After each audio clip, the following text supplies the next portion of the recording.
하나님의 큰 은혜가 올 한 해에도 여러분의 가정에 충만하게 임하게 되시기를 간절히 바랍니다. 오늘 우리가 봉독한 이 말씀을 가지고 영적 성장을 위한 말씀 훈련의 제목으로 말씀의 은혜를 같이 나누겠습니다. 따라합시다. 영적 성장을 위한 말씀 훈련. 영적 성장을 위한 말씀 훈련. 한 생명이 가정 안에 태어나면 그 가정에 그 생명이 크게 기쁨이 됩니다. 그런데 그 생명이 기쁨이 되는 것은 그저 태어난 것만은 아니에요. 그 아이가 자라납니다. 그러면 아이가 기어다니죠. 나중에 걸어다닙니다. 그러면 그게 얼마나 큰 기쁨을 주는지. 아이가 자라나다가 엄마 하다가 아빠도 부르고 할머니 할아버지를 불러요. 그러면 얼마나 좋은지 세상을 다 얻은 것 같습니다.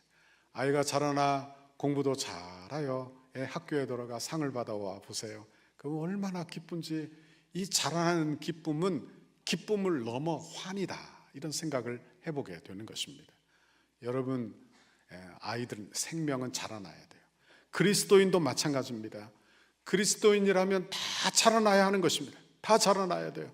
아이가 자라나 초등학교 가고 중학교 가고 상급학교에 진학해야 하는 것처럼 성도도 거듭난 생명을 얻어 그저 그 구원이 다 끝난 것이 아니라 성도도 영적으로 계속해서 성숙해야 한다 하는 것입니다. 여러분, 영적으로 성숙해야 염려가 되지 않고 영적으로 자라나야 그 자라나는 기쁨, 하나님의 기쁨에 동참하게 되는 거예요. 개인도 자라나야 되지만 교회도 자라나야 합니다. 여러분, 교회도 영적으로 성숙해야 돼요. 늘 같은 곳에 머물러 있으면 하나님의 큰 근심거리가 되는 것입니다. 그러나 자라나면 하나님의 복이 임하고 축복이 임하게 되는 것입니다. 여러분, 그러나 신앙의 성장은 시간이 지난다고 저절로 이루어지지 않아요. 여러분, 구원은 값없는 하나님의 선물이지만 성장은 훈련을 통해서 이루어지는 줄 믿습니다. 그러므로 대가가 요구되는 거예요. 그러니까 우리의 열심, 우리의 간절함, 사모함, 이런 것들이 요구된다, 이런 말이에요. 그러면 어떻게 하면 영적 성장을 이룰 수 있을까요? 그 첫 번째 단추는 바로 말씀 훈련입니다. 그러니까 말씀을 잘 배워야 돼요. 여러분, 말씀을 통하여 우리의 영적 성숙이 일어나는 줄 믿습니다. 성경은 말씀을 태양빛에 비유하고 있어요.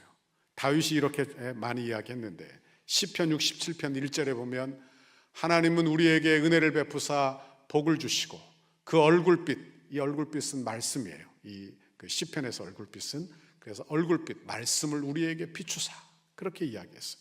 시편 80편 3절에도 보니까 하나님이여 우리를 돌이키시고 주의 얼굴의 빛, 말씀을 비추사 우리가 구원을 얻게 하소서, 그랬어요.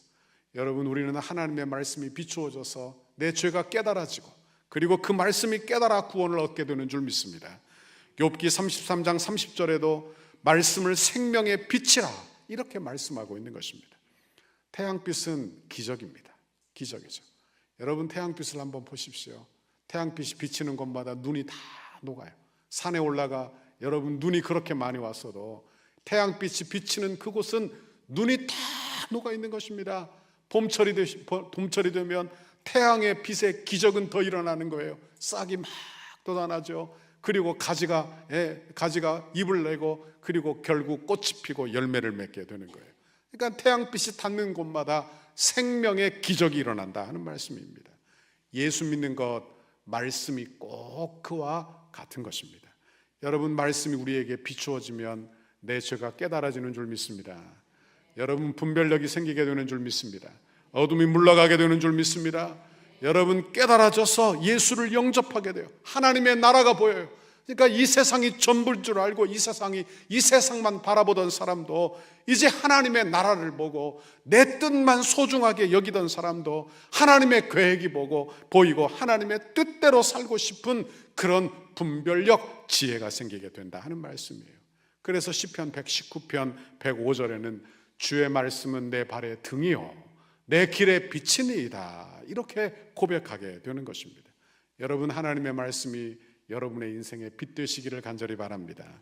그런데 반대로 성도가 하나님의 말씀을 모르고 무식하면 어떻게 되느냐? 하나님을 알지 못함으로 말씀을 알지 못함으로 어리석어집니다. 말씀이 내 안에 없으니까 강팍해지게 되는 거예요. 그래서 호세아 선지자는 이스라엘을 향하여 비통한 마음으로 선포해요. 호세아 4장 6절 읽어봅니다. 시작. 내 백성이 지식이 없으므로 망하는도다. 내가 지식을 버렸으니 나도 너를 버려 내 제사장이 되지 못하게 할 것이요, 내가 내 하나님의 율법을 잊었으니 나도 내 자녀를 잊어버리리라. 아멘. 여러분, 지식은 말씀이에요. 율법은 말씀이에요. 그러니까 내 백성, 하나님의 백성이 말씀이 없어, 말씀을 배우지 않아, 말씀을 묵상하지 않아. 그러니 어떻게 됩니까? 지식을 버렸죠. 말씀을 버렸어. 그러니까 어떻게 되느냐? 제사장이 되지 못하게 한다는 거예요. 여러분, 내가 하나님의 율법을 잊었어요. 하나님의 말씀을 잊었어요. 그러니 하나님과 상관없는 사람이 되었다, 이렇게 이야기하고 있는 것입니다.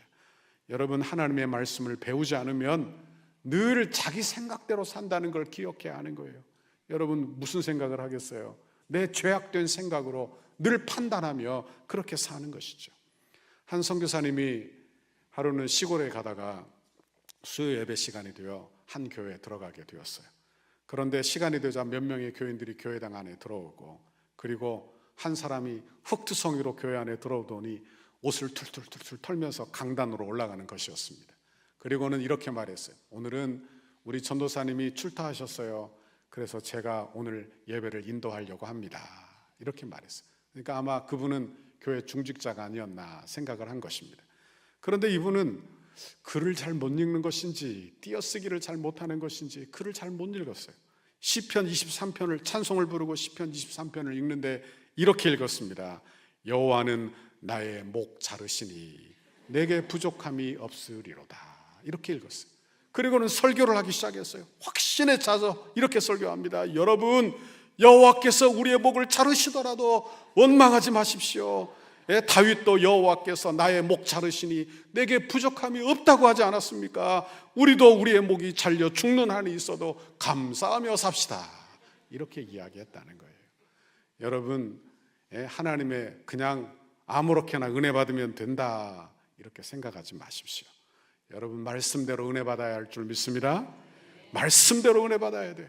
그러니까 말씀에 대하여 무식하면 여호와는 나의 목자시니, 이걸 여호와는 나의 목 자르시니 이렇게 알기도 하는, 하나님을 목 자르시는 분으로 알아서 되겠느냐 하는 것입니다. 말씀을 배우지 않으면 여러분, 영적 세계에 대하여 무지예요. 무지. 그러니까 무슨 일이 일어나는지를 몰라요. 내가 지금 어떻게 사는지를 몰라요. 그리고 내 생각을 말씀에 섞어버립니다. 그러니까 우리는 살면서 유교적인 그런 습관, 여러분, 샤머니즘적인 미신적인 요소들 우리 안에 많이 가지고 있죠. 뭐 이사할 때 뭐 이런 유교적인 습관들, 이런 거 가지고 있잖아요. 그런데 예수 믿으면서 말씀에 이걸 갖고 자꾸 섞는 거예요. 자꾸 섞는 거예요. 여러분, 이걸 조심해야 하는 것입니다. 신앙생활은 말씀대로 해야 할 줄 믿습니다. 성경은 하나님의 말씀이에요. 어거스틴은 성경은 하나님께로부터 온 긴 편지라 그렇게 이야기한 바가 있습니다. 그래서 성경을 통해서 하나님이 누구신지, 그리고 하나님이 무엇을 하고 계시는지 그걸 알게 되는 거예요. 구원의 계획은 어디서 아느냐? 성경 말씀을 통해서 알게 되는 줄 믿습니다. 우리의 구원의 길이신 예수 그리스도를 성경을 통해서 우리가 배우게 되는 줄 믿습니다. 그러므로 성경을 배워 아는 것이 하나님을 아는 거예요. 말씀을 사랑하는 것이 하나님을 사랑하는 것입니다. 여러분, 말씀을 사랑하는 여러분 되시기를 간절히 바랍니다. 디모데후서 3장 16절 17절에 보면 아주 유명한 말씀이 나와요. 보십시오. 모든 성경은 하나님의 감동으로 된 것으로. 성경은 뭘로 됐어요? 하나님의 감동, 하나님의 말씀. 그래서 뭘 하느냐? 감동으로 된 것으로 교훈과 책망과 바르게 함과 의로 교육하기에 유익해.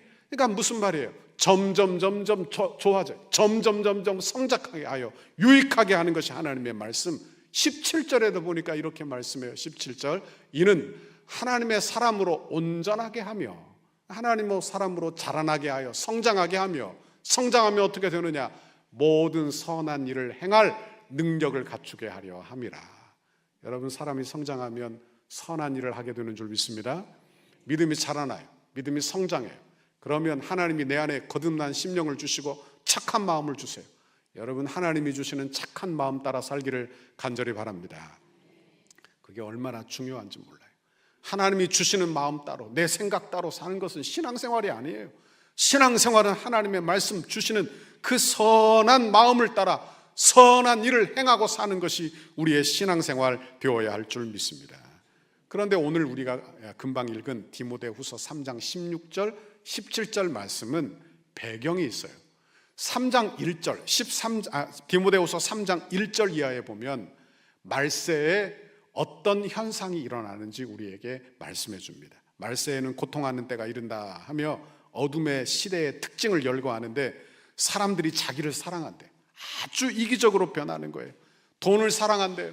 그러니까 세상 사람들은 돈이면 전부인 줄 알고 돈만 사랑합니다. 교만해요. 부모를 거역한다는 거예요. 감사를 모르고 무정하고 원통함을 풀지 않아요. 그러니까 마음을 열지 않아요. 절제하지 못하고 사나워요. 선한 것을 좋아하지 않아요. 쾌락을 사랑한다고 성경이 이야기해요. 한마디로 이야기하면 어둠에 사로잡혀 사는 사람들은 어둠의 일을 하고 산다는 것이죠. 그런데 이 말을 쭉 하고 무슨 이야기를 하느냐, 디모데후서 3장 6절에 보면 어둠에 사로잡혀 사는 사람에 대한 비유를 들어요. 한번 읽어봅시다. 시작. 그들 중에 남의 집에 가만히 들어가 어리석은 여자를 유인하는 자들이 있으니 그 여자는 죄를 중히 지고 여러 가지 욕심에 끌린 바 되어. 여기 보니까 어떤 사람이 가만히 남의 집에 들어가 어리석은 여자를 유인하는 것으로 지금 죄를 짓게 하는 사단 마귀의 역사를 이렇게 묘사하고 있는 거예요. 그러니까 이 어리석은 여자가 속아 넘어가, 그리고 여러 가지 욕심을 따라 끌려, 자기 욕심을 따라 끌려다닌다는 거예요. 이게 바로 인간의 영적 상태라고 우리에게 가르쳐주고 있는 것입니다. 이런 이야기를 다 하고 네가 이렇게 끌려가지 않으려면 어떻게 해야 되느냐, 디모데후서 3장 14절을 보니까 배우고 확실한 일에 거하라는 거예요. 그리고 우리가 금방 읽은 디모데후서 3장 16절 성경은 하나님의 감동으로 된 것으로 교훈과 책망과 바르게 함과 의로 교육하기에 유익하다. 그러니 말씀을 배워라. 이렇게 성경이 우리에게 말씀하고 있는 것입니다. 말씀이 비추어지면 밝아지는 줄 믿습니다. 마음이 밝아져요. 여러분 분별력을 갖게 돼요. 죄가 무엇인지 깨닫게 돼요. 그러니까 분별력을 얻게 돼요. 어둠이 물러가게 되는 줄 믿습니다. 이제 오늘 본문을 보십시오. 오늘 본문은 이렇게 시작합니다. 내 사랑하는 형제들아. 이렇게 시작해요. 같이 한번 읽어봅니다. 시작.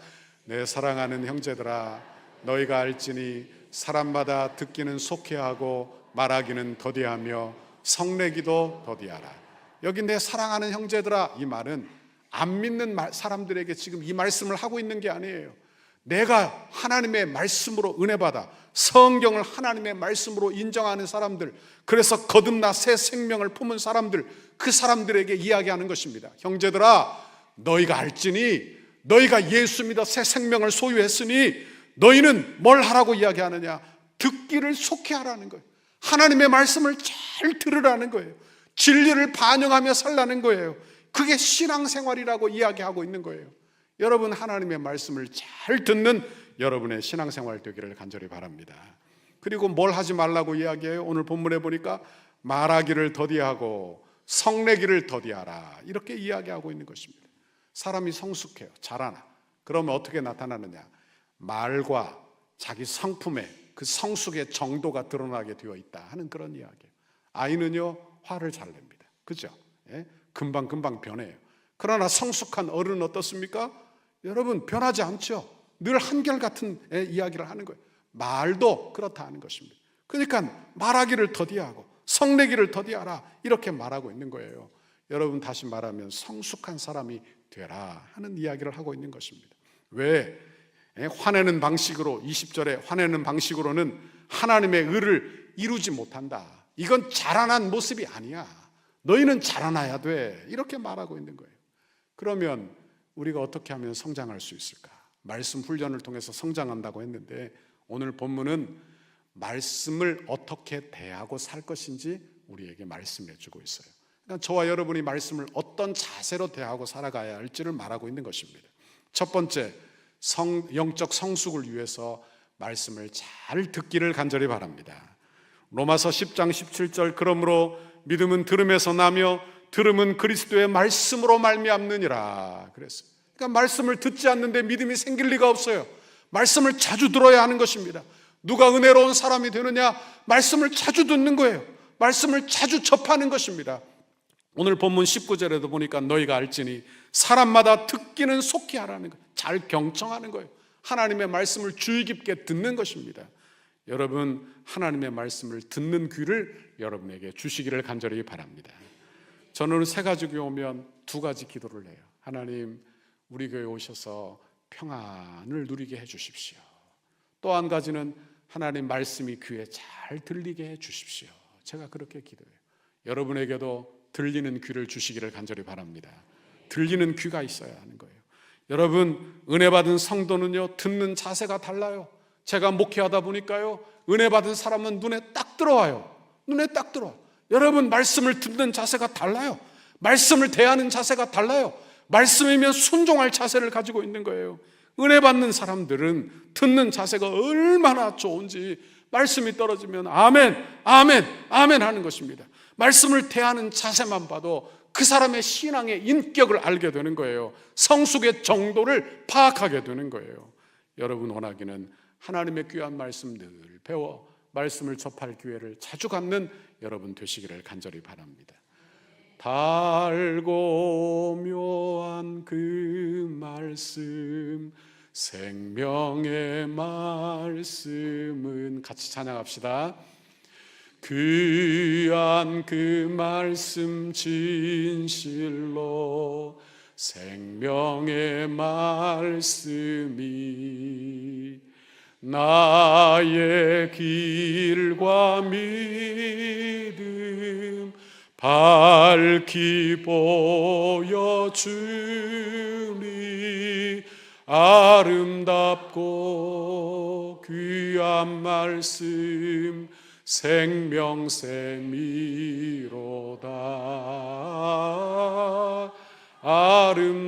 아름답고 귀한 말씀 생명샘이로다.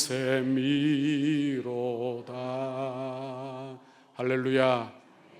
이 고백이 여러분 고백되기를 바랍니다. 신앙생활 하는데 말씀이 좀 달아야죠. 그죠? 말씀이 달아야 돼. 예? 밥이 달아. 밥이 달아요. 건강한 사람이지요. 예? 저희 어머니 몸이 안 좋으시면 뭐라고 이야기하는가 하면 밥이 쓰대요. 밥이 써. 입에 들어가는데 밥이 안 달아. 건강에 안 좋은 것이죠. 여러분 말씀이 달아. 그럼 건강한 사람입니다. 원하기는 여러분의 인생에 말씀이 달게 되는 은혜와 복을 주시기를 간절히 바랍니다. 두 번째로 영적 성장을 위해서 말씀을 온유함으로 받으시기를 바랍니다. 21절 같이 읽어봅니다. 시작. 그러므로 모든 더러운 것과 넘치는 악을 너희 영혼을 능히 구원할 바 마음에 심어진 말씀을 온유함으로 받으라. 아멘. 우리는 뭘 버려야 되느냐? 모든 더러운 것 버려야 돼요. 넘치는 악을 내버리고 그리고 말씀을 받아야 돼요. 그러니까 여기 보니까 말씀을 뭐라고 이야기하느냐? 너희 영혼을 능히 구원할 바 말씀이에요. 그러니까 너희 영혼을 능히 구원하는 말씀이에요. 그 말씀은 하나님의 말씀이에요. 그러니까 그 말씀이 내 안에 들어오면 내 영혼이 구원받게 되는 줄 믿습니다. 그런데 그 말씀이 어떻게 되었다고 이야기해요? 마음에 심어진 말씀이에요. 이 말은 어떤 뜻이죠? 너희가 구원을 받았다, 그런 이야기죠. 그러니까 너희가 구원을 받았어. 말씀이 네 안에 있어요. 그럼 그 다음에 어떻게 살라고 이야기하느냐? 신앙의 성숙은 어떻게 이루어진다고 말하느냐? 온유함으로 말씀을 받는 것으로 신앙 성숙이 일어난다, 이렇게 말하고 있는 것입니다. 여기서 온유함이라는 말은 원어적으로 보면 이런 뜻입니다. 순종할 자세를 가지고, 그런 뜻이에요. 그러니까 우리는 어떻게 말씀을 대해야 되느냐? 순종할 자세를 가지고 말씀을 받아야 돼요. 여러분 말씀을 들을 때 순종할 자세로 말씀을 대하시기를 간절히 바랍니다.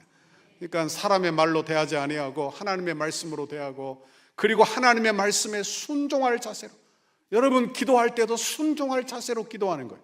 말씀을 들을 때도 순종할 마음으로 말씀을 대하는 거예요.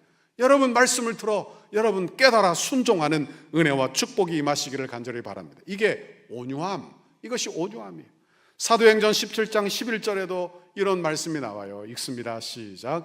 베레아에 있는 사람들은 데살로니가에 있는 사람들보다 더 너그러워서 간절한 마음으로 말씀을 받고 이것이 그러한가 하여 날마다 성경을 상고함으로. 그래, 여기 보니까 베레아 사람들은 데살로니가에 있는 사람보다 더 마음이 너그러워. 이게 너그럽다는 말이 온유하다는 말과 같은 말이에요. 그러니까 너그러워, 간절한 마음이에요. 간절한 마음. 그러니까 하나님의 말씀을 간절한 마음으로 받는 거예요. 온유한 마음으로 받는 거예요. 순종할 마음으로 받는 거예요. 그리고 그 말씀이 그러한가 그러하지 아니한가 하여 성경을 상고했다, 묵상했다, 이렇게 기록하고 있는 거예요. 원하기는 저와 여러분이 말씀을 듣는 단계에서 말씀을 묵상하는 그런 단계로 발전하는 여러분의 한 해가 되시기를 간절히 바랍니다. 유진 피터슨 목사님이 이 책을 먹으라 하는 그런 책에서 묵상에 대하여 재밌는 예화를 들어놨어요. 시편 1편 2절에 보면 오직 여호와의 율법을 즐거워하여 그 율법을 주야로 묵상하는 도다. 이 묵상이라는 단어가 히브리어로 하가라고 하는 단어인데, 이 하가라는 단어가 의미적으로 어떤 뜻인가 하면 으르렁댄다, 그런 뜻이라는 거예요. 그러니까 짐승이, 사자가 또는 개가 자기 음식을 손에 쥐고 으르렁댄다는 말이에요. 이런 말로 묵상을 쓰고 있다는 거예요. 그리고는 자기 강아지 이야기를 하는 거예요. 뭐라고 이야기하냐, 이렇게 이야기해요. 강아지에게 뼈다귀나 갯껌을 던져줘 본 적이 있습니까? 요즘 강아지들 많이 키우시죠. 강아지에게 뼈다귀를 하나 줬다고 보십시오. 큰 개가 뼈다귀를 물고는 얼마나 좋아하는지 뼈다귀를 그냥 물고 뜯고 핥고 물고 뜯고, 그죠? 달 때까지 물고 뜯고 하고 있는 거예요. 하루 종일 뜯고 있는 거예요. 이게 묵상이라는 거예요. 이게 묵상이라고 이야기하는 거예요. 그러면 묵상을 이렇게 설명해 놨어요. 한번 읽어볼 테니까 들어보십시오. 묵상은 맛을 보고 음미하고 그 달콤하고 향긋하며 입에 침이 고이게 하고 영혼에 힘을 불어넣어주는 단어들을 기대하고 받아 먹으면서 부드럽게 가르릉거리고 나지막하게 으르렁거리게 되는 그런 독서다, 이렇게 이야기했어요. 그러니까 하나님의 말씀을 읽으면서 그냥 물고 뜯고 생각하고 또 생각하고 이렇게 하는 걸 묵상이라고 이야기를 했다는 거예요. 저희 가정에 우리 누님이 3분 계세요. 근데 막내 누님이 다 장로님 가정이신데, 막내 누님은 집에 가면 집에 성경을 여기저기다 막 붙여놨어요. 여기저기다 성경을 복사해서 식탁에도 붙여놓고 화장실에도 붙여놓고 자기 사무실에도 붙여놓고 그리고 자기 침대 맡에도 붙여놓고, 그러니까 아이들도 들락날락거리면서 보게 하고 이렇게 성경을 붙여놓은 걸 봤어요. 그리고는 말씀을 늘 보게 하는 거예요. 얼마나 감사한지. 성경 말씀을 늘 묵상한다는 게 어떤 뜻인지 올 한 해 여러분 말씀을 묵상할 계획을 세우시기를 간절히 바랍니다. 말씀을 묵상해야 돼요. 한번 듣는 것으로는 부족하고요, 하나님의 말씀을 늘 되새김질을 해야 되는 거예요. 그래야 내가 어려울 때, 고난을 당할 때 그 말씀이 떠오르게 되는 거예요. 말씀이 안 떠오르면 그저 내 생각대로 살 거 아니에요.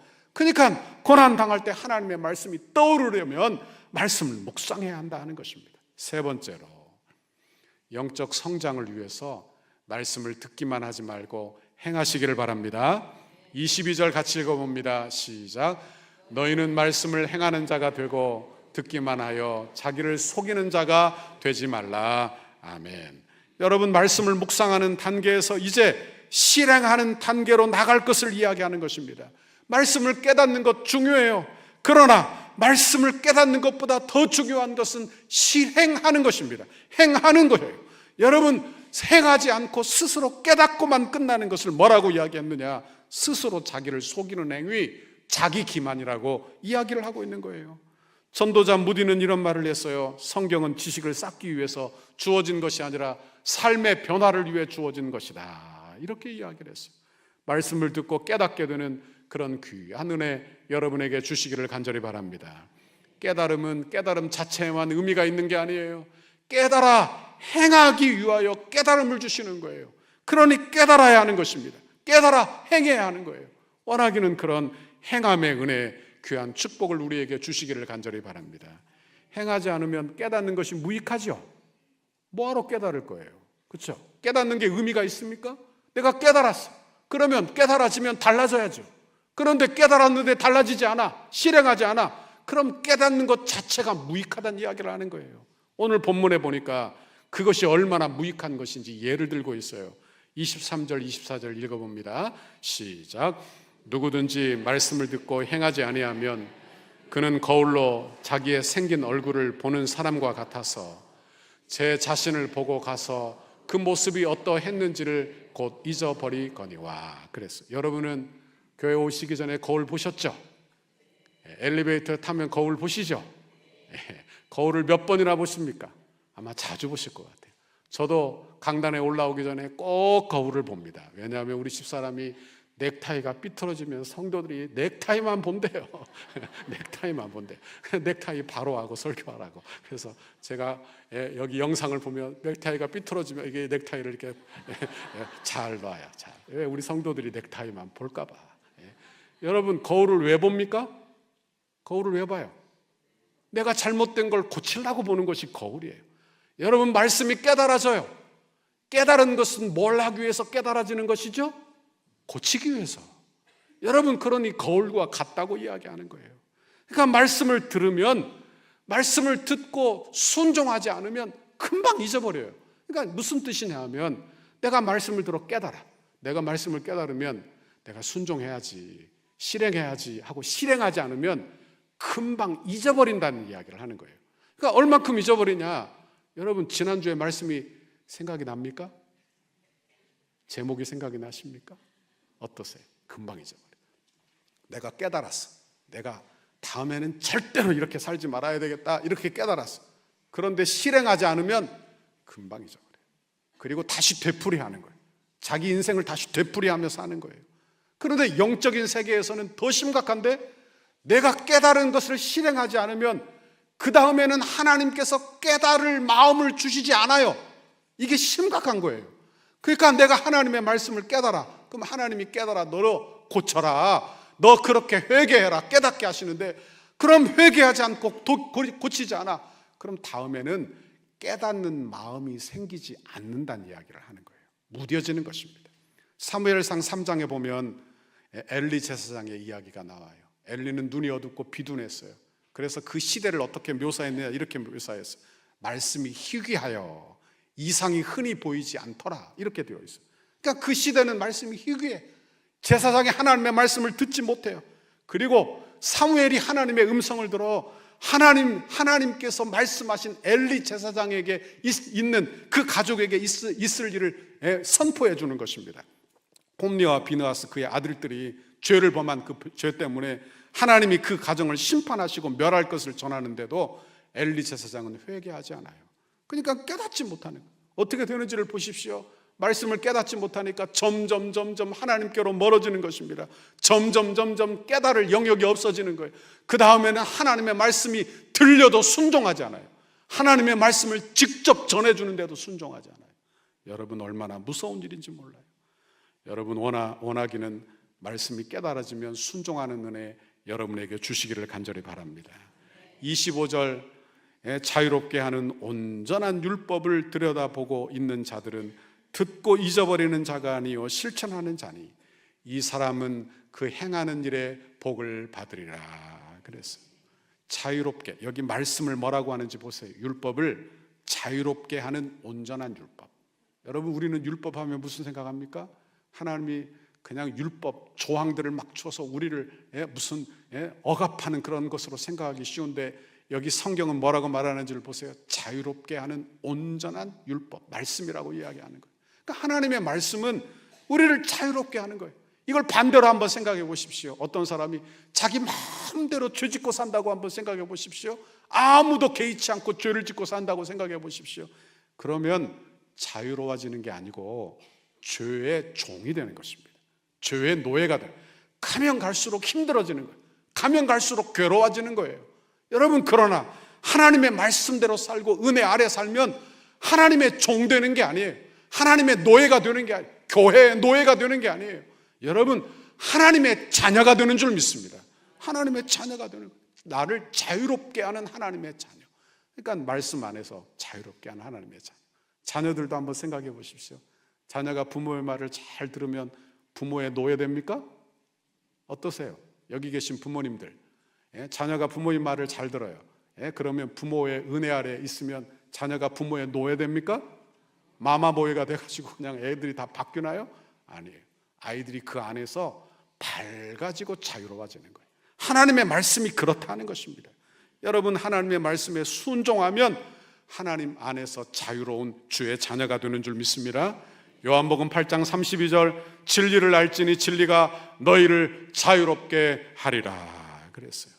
여러분, 하나님의 말씀이 달고 오묘하다고 하는데 나도 신앙생활하면서 달고 오묘한 하나님의 말씀을 맛보아야 되지 않겠습니까? 하나님의 말씀이 달다, 나도 느껴야 되지 않겠느냐? 내가 기도하고 응답받는 것, 나도 그 맛을 좀 봐야 되는 게 아니냐 이 말이에요. 교회를 사랑하고 하나님의 은혜가 임하는 그 신앙의 맛을 경험해야 되는 게 아니에요. 신앙생활은 살아계신 하나님을 경험하는 거예요. 지식적이고 추상적인 게 아니에요. 여러분, 하나님의 사랑을 경험하는 거예요. 그래야 신앙이 자라나게 된다 하는 것입니다. 여러분, 말씀을 들을 기회를 많이 갖기를 간절히 바랍니다. 저는 목회하면서 이런 생각을 해요. 이런 생각을 해요. 어떤 분은 마음이 어두워요. 그러니까 내 인생이 추워. 그러니까 고난이 있고 어려움이 있으면 인생이 춥잖아요. 그럼 사람들이 되게 어떻게 하는 줄 압니까? 더 음지로 가. 교회를 떠나고 신앙생활에 예배를 드리지 않고 더 음지로 가. 그럼 어떻게 될까요? 추우면 햇빛 아래로 가야 되는 거예요. 그렇죠? 추우니까 따뜻한 데 가야 되는 거예요. 그런데 추운데 더 추운 데로 가. 그럼 어떻게 될까요? 인생이 더 추워지겠죠. 더 어려워지겠죠. 더 괴로워지겠죠. 여러분, 우리는 잘 알아야 돼요. 내 마음이 어두울 때, 내 마음이 추울 때 여러분, 빛 되신 주님께 가까이 나오는 여러분의 신앙생활 되기를 간절히 바랍니다. 그러면 하나님이 내 마음에 들어오세요. 하나님의 말씀이 내 마음을 밝게 비춰주세요. 내 마음이 따뜻해지게 되는 거예요. 내 안에 빛이 들어오니까 어둠이 물러가게 되는 거예요. 여러분, 내가 죄의 종되지 아니하고 말씀에 은혜 받아 하나님의 자녀 되고 말씀으로 자유롭게 되는 은혜를 우리에게 주시는 줄 믿습니다. 말씀을 실천하십시오. 말씀을 묵상하십시오. 그러면 그 말씀이 내 안에 들어와 내 안에 계시게 되는 거예요. 그건 하나님이 내 안에 계시는 것과도 같은 거예요. 여러분, 그러면 여러분 안에 있는 어둠의 세력이 물러가게 될 줄 믿습니다. 염려의 세력이 물러가게 될 줄 믿습니다. 원하기는 올 한 해 성장하는 계획을 세우세요. 여러분, 올 한 해 말씀을 들을 계획을 세우시고 말씀을 배울 기회를 세우세요. 그래서 올 한 해는 꼭 말씀의 성장을 이루는 저와 여러분의 올 한 해가 되시기를 주님의 이름으로 축원합니다. 축원합니다.